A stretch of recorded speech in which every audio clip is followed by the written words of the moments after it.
One of the three business entities you can register in Ghana is incorporated companies. In this video, I explain to you the 4 types of incorporated companies you can operate your business under. I'm Gordon Selassie Dakbo, and this is Make It Legal. Make it legal. Any person who is 18 years or above can register a company. And there are 4 types of incorporated companies you can register in Ghana. The first type is companies limited by shares. The second type is company limited by guarantees. And the third one is unlimited companies. And the last but not the least is external companies. You can incorporate any of these companies in Ghana to carry out your business once you are 18 years or above, or once you are a corporate entity in Ghana. All these 4 companies are regulated by a primary or basic law in Ghana, the Companies Act of 2019.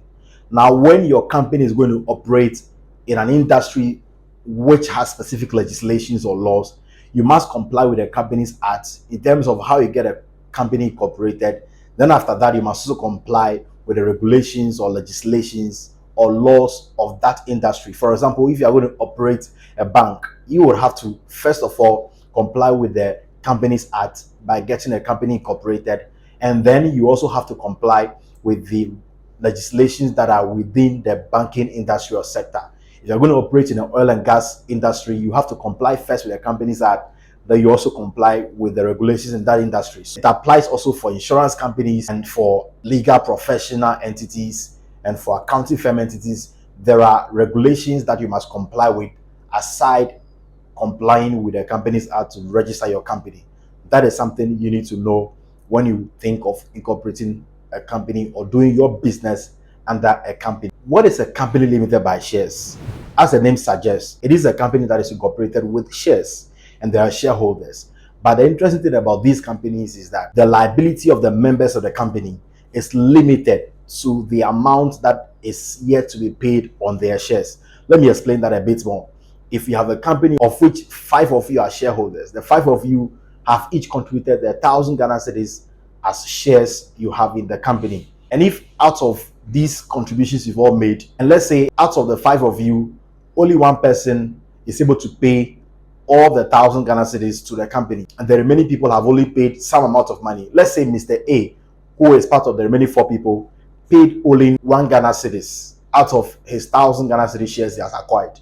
If the company is in debt or the company is bankrupt and they need more money to be able to pay its creditors or to finance its debt, they will call on Mr. A to bring his 999 cedis that he owes or that he's here to pay for the shares. They will ask him to bring that money to pay for the creditors or to pay the debts of the company. Once he's brought 999 cedis, he will not be required to pay any money again, even if the debts of the company exceed the amount that each of you have put together as shareholders. So that is what we mean by the liability of the members being limited. Again, these companies could be both private or public. When they are private limited liability company, they are only required to have at least 1 to 50 maximum shareholders. But if it is public, it can have minimum of 50 shareholders. Companies limited by shares, which are private in nature, cannot invite the public to acquire shares in the company. They can only approach individual private persons who would express interest to be shareholders of the company. They cannot advertise in the whole public that come and acquire some of our shares because we are a company that is doing well. They can't do that because they are private company limited by shares. At the time of incorporation, a company limited by shares must, or as a requirement of law, has at least 2 directors, have at least 1 shareholder, and have an auditor, and then also have a company secretary. Without these 4 requirements, you cannot successfully incorporate a company limited by shares. So you need a shareholder, you need 2 directors, you need a company secretary, and then you need an auditor. Now let's get to the second type of incorporated company, which is company limited by guarantee. Now, there are companies that undertake certain businesses that their sole aim is not to make profit to be distributed to their shareholders. They are limited by guarantee because persons come forward and guarantee that if the company should go bankrupt, we would be willing to bring this amount of money as amount we are guaranteed to pay for the company to be able to pay its debt or its liability.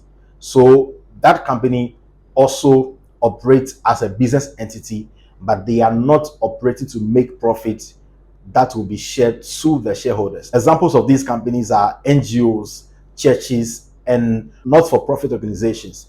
What you need to know is that when the law says that they are not being run to make profit for purposes of distribution to its members, it doesn't mean that they can, for example, have a surplus in their financial statement. It does not mean that their asset cannot exceed their liability for a particular year. It does not actually mean they cannot make profit. It actually means that even when they make the profit, that profit should be reinvested into the business of the company. It should not be given back to the members for them to take as if it is a profit for their investment in that company. So just like companies limited by shares, you must also have auditors, company secretary, directors, and members at the time of incorporation. The third incorporated company you can run your business with under Ghanaian law is unlimited companies. Now, these are companies, all right, but the liabilities of the members are not limited. What it means is that you cannot say that you are only going to be liable for the company's debt when the debt is, say, 50,000 Ghana cedis. No. If the debt of the company is 1 million, 1 billion, 1,000, it will come to you to pay because you don't have any limit on the liability that could be transferred to you from the company. And a lot of times, it is often an ideal choice for professionals seeking to do business together as partners, but do not want to run their entity as a partnership. They can incorporate an unlimited company. The fourth, which is the last example of incorporated companies you can register and operate your business in, is external companies. Now, these are companies that are already registered in other countries, say Nigeria, UK, Cote d'Ivoire, and all of that. They are already registered there as a company and doing business, but they intend to do some business in Ghana. So they register their presence or an established place of business in Ghana, and that established place of business they have in Ghana will be called external company in Ghana. When the law talks about established place of business, it simply refers to either a branch or a management or a team of people who will be working in Ghana as direct officers of the company which is operating outside the country. These external companies oftentimes are headed by a local manager who is to have the same qualifications that qualifies a person to be a director in Ghana. So these are the four main types of companies you can actually incorporate in Ghana to run your business. And operating a business as a company gives you a number of advantages or implications. I share a few of those with you. The very first one is that you enjoy separate personality between yourself and the company. You, who is the director or shareholder of the company, are deemed in law to be separate from the company. In other words, if the company owes money, the company is liable for some debt, or the company wants to enter into a contract, it will enter in its own name, it will enter with its own capabilities, it will not enter with your capability, your resources, and your assets. So you are separate from the company. You and the company are not one. You cannot be held liable for the debts, obligations, and things that the company is supposed to do. Number two, the company can live beyond you. Once it is incorporated, it will always remain alive until it is dissolved. If it is not dissolved, then it will continue to be in full operation even when you die. Because when you die, your shares would be transferred to your estate, and your estate, whoever is a beneficiary of the shares, would be a member or will have the option to be a member of the company, or someone else will take the shares. So the company will still continue to be in business even though you are dead and gone. Another implication or advantage of a business that is being run as a company is that you oftentimes have a clear decision between ownership of the company and management of the company. The managers can be appointed by the various organs of the company to run the business of the company, while the owners, who are typically the shareholders, stay behind. They don't need to even be involved in the business of the company. The last but not the least is that the company has the privilege to work with three main organs, that is shareholders at general meeting, the board of directors, and the managing director. So if it is a company that is incorporated, it would have these three organs that it will work with. The first one is that it can make decision by the shareholders when they come together at their meetings and resolve that they want to do A, B, C. That resolution by the shareholders become a decision of the company and can be carried out on behalf of the company. The second organ is the managing director. The person appointed to be managing director of the company has the power to act on behalf of the company, and his decisions that are officially issued within his normal scope of business are deemed to be decisions of the company, and they bind the company. The last organ, which is the board of directors, are also very important persons in a company's operation.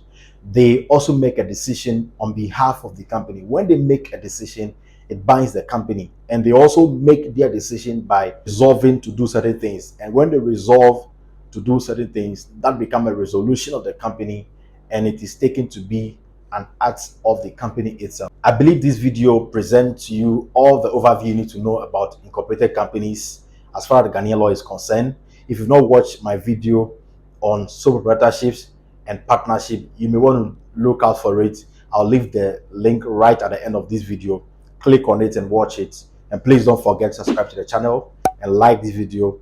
We are excited when we see you share our video, so please share it to a friend, and drop a comment. Let's know what you think. I'm Godwin Selassie Dapo, and this is Make It Legal. Make it legal.